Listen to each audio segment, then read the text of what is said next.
तो hello friends नमस्कार स्वागत करछि आपनको आज एक नया वीडियो को आपण देखंतु जो प्लस 2 एडमिशन बहुत जल्दी आरंभ होबा पई जाउछि काहे कि ना आपनकर 10वीं श्रेणी रो रिजल्ट प्रकाश पाई सारिछि।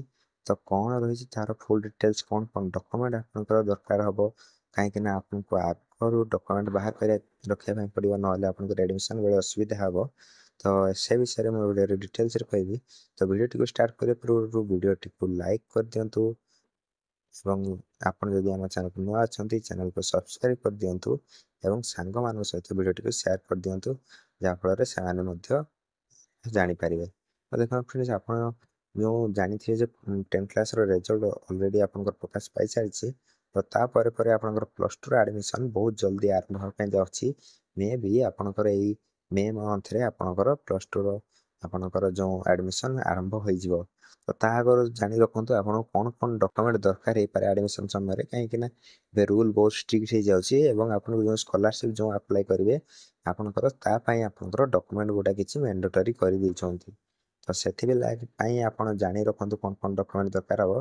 ପ୍ରଥମଟି ମୁଁ କହି ରଖିବି ଆପଣଙ୍କର ଦେଖନ୍ତୁ ଯେଉଁ ଗତ ବର୍ଷ ପାଖରୁ ଆପଣଙ୍କର ଯେଉଁ ଆପାର ଆଇଡ଼ି ବା ଆପଣଙ୍କର ଯେଉଁ ଏବିସି ଆଇଡ଼ି ଯେଉଁଟା ଥିଲା ସେଇଟା ଆପଣଙ୍କର ମ୍ୟାଣ୍ଡେଟୋରି କରିଦେଉଛି।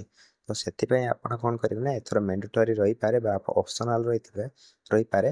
ଆପଣ ଯେଉଁ ଆପାର ଆଇଡ଼ି ଯେହେତୁ ଆଗ ବର୍ଷ ପାଖରୁ ଆପଣଙ୍କର ପ୍ଲସ୍ ଟୁ ଆଡ଼ମିସନ୍ରେ ଆପଣ ମାଗୁଛି।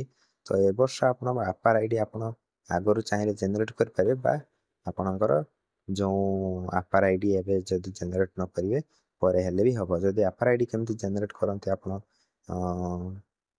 ଜାଣିବା ପାଇଁ ଚାହୁଁଛନ୍ତି ତାହେଲେ ମୋତେ କମେଣ୍ଟ ମାଧ୍ୟମରେ ଜଣାଇବେ ମୁଁ ଆପଣଙ୍କୁ ଜଣାଇଦେବି। ତ ଆଉ ଯେଉଁ ଇମ୍ପୋର୍ଟାଣ୍ଟ ଡକ୍ୟୁମେଣ୍ଟ ଆପଣଙ୍କର ରହିଲା ଦେଖନ୍ତୁ ପ୍ରାୟ ଏବେ ଆପଣଙ୍କର ଯେଉଁ ଡକ୍ୟୁମେଣ୍ଟ ଗୁଡ଼ା ଆପଣଙ୍କର ମାଗୁଛି ଯେଉଁ ଆଡ଼ମିସନ୍ ସମୟରେ ତାହା ହେଉଛି ଆପଣଙ୍କର ପ୍ରଥମେ ଆପଣଙ୍କର ରେସିଡେଣ୍ଟ ସାର୍ଟିଫିକେଟ୍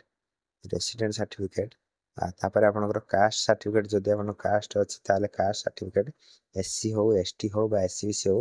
ତାପରେ ଆପଣଙ୍କର କ'ଣ ରହିଲା ନା ଆପଣଙ୍କର ଇନକମ୍ ସାର୍ଟିଫିକେଟ୍ ଆପଣଙ୍କ ବାପାଙ୍କର ଇନକମ୍ ସାର୍ଟିଫିକେଟ୍ ବାପାଙ୍କର ବା ଆପଣଙ୍କର ପ୍ୟାରେଣ୍ଟସ୍ର ଇନକମ୍ ସାର୍ଟିଫିକେଟ୍ ଆପଣଙ୍କର ମାଗୁଛି। ତ ଏଇ ତିନିଟା ସାର୍ଟିଫିକେଟ୍ ଆପଣଙ୍କର ନିହାତି ଭାବରେ ଆପଣଙ୍କର ପ୍ରାୟ ସବୁ ଆଡ଼ମିସନ୍ରେ ଆପଣଙ୍କ ମ୍ୟାଣ୍ଡେଟୋରି କରିଦେଲାଣି କାହିଁକିନା ଆପଣ ଯଦି ଏଇଟା ନ ଦେଉଛନ୍ତି ଆପଣ ସ୍କଲାରସିପ୍ ବେଳେ ଏଲିଜିବଲ୍ ହେବେନି। ତ ଏଇ ତିନିଟା ଆପଣଙ୍କୁ ଅପଲୋଡ଼ କରିବା ପାଇଁ ଏବେ ମାଗୁଛି ପ୍ରାୟ ଆଡ଼ମିସନ୍ ସମୟରେ। ତ ଏଇ ତିନିଟା ପାଖରେ ଆପଣଙ୍କର ଯଦି ଅଛି ତାହେଲେ କିଛି ପ୍ରୋବ୍ଲେମ୍ ନାହିଁ।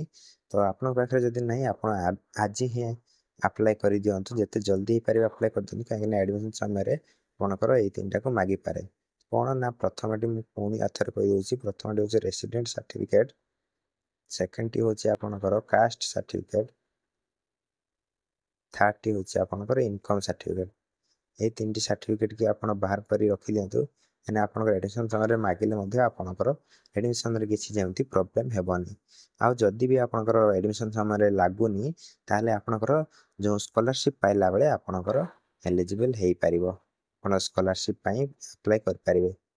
ତ ସେଥିରେ ସ୍କଲାରସିପ୍ ଯଦି ଆପଣଙ୍କର ନଥିବ ତାହେଲେ ସ୍କଲାରସିପ୍ ଆପ୍ଲାଏ କରିପାରିବେ ନାହିଁ।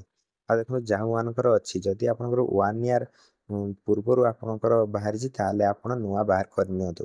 ଯଦି 1 ଇୟର୍ ବି ବା ଗୋଟେ ବର୍ଷ ବି ଆପଣଙ୍କର ହେଇନାହିଁ ତ ଭ୍ୟାଲିଡ଼ିଟି ରହିଛି ତାହେଲେ ଆପଣଙ୍କର ନ ବାହାର କଲେ ବି ଆପଣଙ୍କର ଚଳିବ। ମିନିମମ୍ 1 ଇୟର୍ରୁ ବେଶୀ ହେଇନଥିବା ଦରକାର।